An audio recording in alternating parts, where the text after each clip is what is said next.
There's a whole host of if, buts and maybes around fire. So there is no one thing that will work for us. It's a whole stack of strategies. Whatever the weakest link in our plan is, that's where our plan will unravel. So if I don't have enough fuel for my pump, if I can't start my pump, if I've got my plastic pipes on top of the ground and they melt, my pump's history. If I haven't got enough hose to get round, I'm in trouble. If you need 4 people to defend your property and you've only got 2, then your plan is flawed. Are we physically and psychologically prepared and tough enough to see this event out? Well, you need to work it out based on how big is your house, where is your fire attack likely to come from, how much vegetation have you got leading up to your property, and that will come back to your location. And a place like this, okay, we've got some examples of vegetation where the vegetation is clumped. So we've got a garden bed over here. It's well away from the property. And when we look at the different types of species in there, not a high fuel load. We've got another garden over the back. Again, example of clumping. We've got some grass, a nice big open area around the building. The grass is mowed. We've got some gravel paths that again break up our fuel. And it stops the continual run of the fuel. When you look out on the burnt out gully and the ridge at the back here, you can see that those trees are continuous. So where you've got continuity of fuel, it allows the fire to build and roll through. But out here, yes, in the middle of summer, when this dries out, it will burn. We might have flame heights like that. Fairly low intensity. You can do something about it if you're prepared and organised. It can't continue to rush through because we've got a nice gravel path here, metre wide. It breaks up the fire behaviour.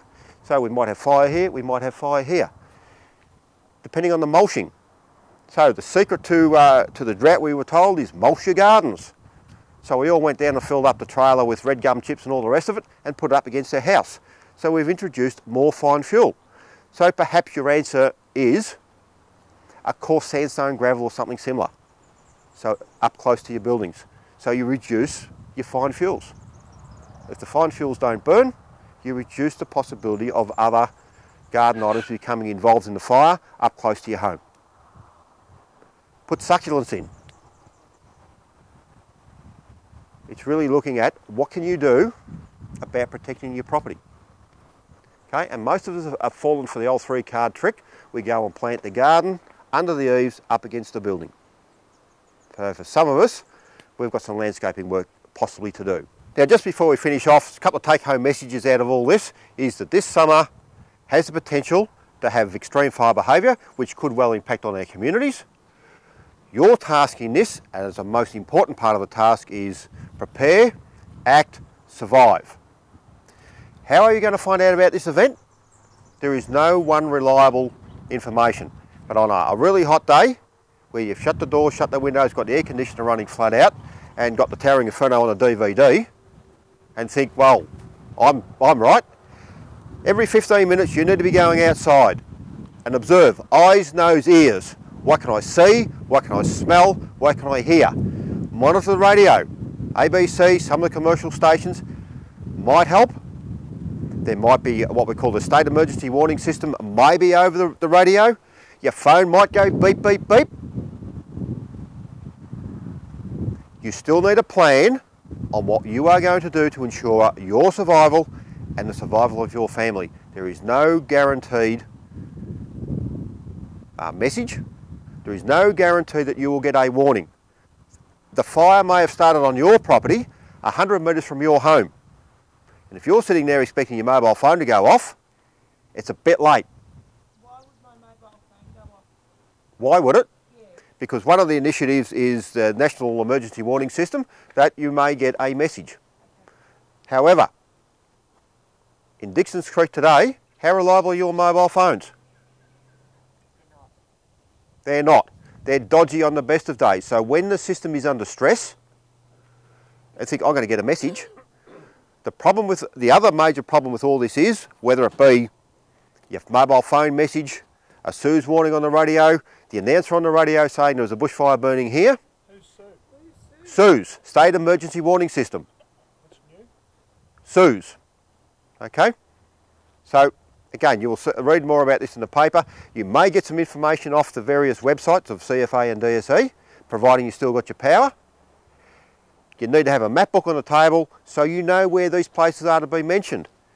Are you downwind of that property, of that fire?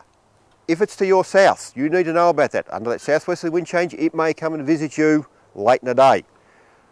Be aware of community rumours. They will abound, but there is no one ironclad guaranteed way of you finding out about this fire. So our observation skills are of paramount importance.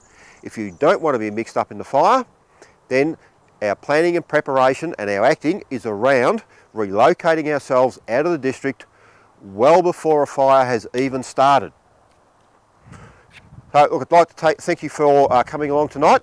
Hope you've got some valuable information. There are some takeaways for you.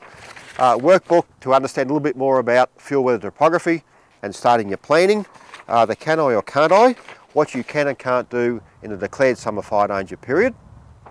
So just be a bit careful with your burn-offs because we don't want that to get away and create a bushfire.